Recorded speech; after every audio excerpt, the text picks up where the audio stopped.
Hi there. Today, we're going to cover who do you want to be?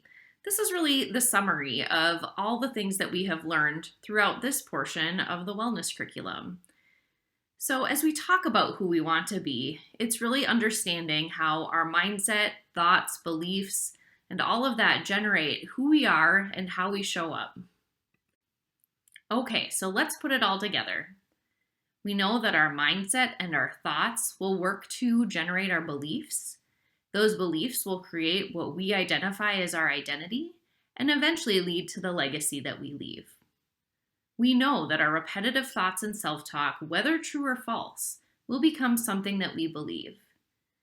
These thoughts have the ability to generate certain outcomes through patterns in our behavior. Certain thoughts lead to certain actions, lead to certain outcomes. These really are how we define our habits. Our beliefs that have been generated by our thoughts will shape who we think we are and what we think about the world around us. It really shapes how we interact. This all then leads to our identity. How do we view ourselves independent from any outside information? Who is the person that we really see as us? You have the ability to challenge these thoughts, beliefs, and your identity to generate the legacy that you want.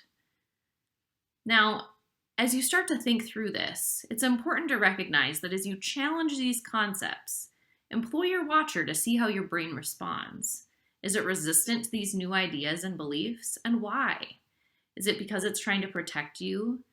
Is it trying to prevent you from maybe having uncomfortable feelings or fear? It's okay to reassure yourself that you are safe and that you can step out of this familiar place to reach the authentic you that you desire. Lastly, remember this is not a place for judgment. Your current thoughts, beliefs, identity, and the legacy that you will lead out right now are not good or bad, right or wrong. They just are.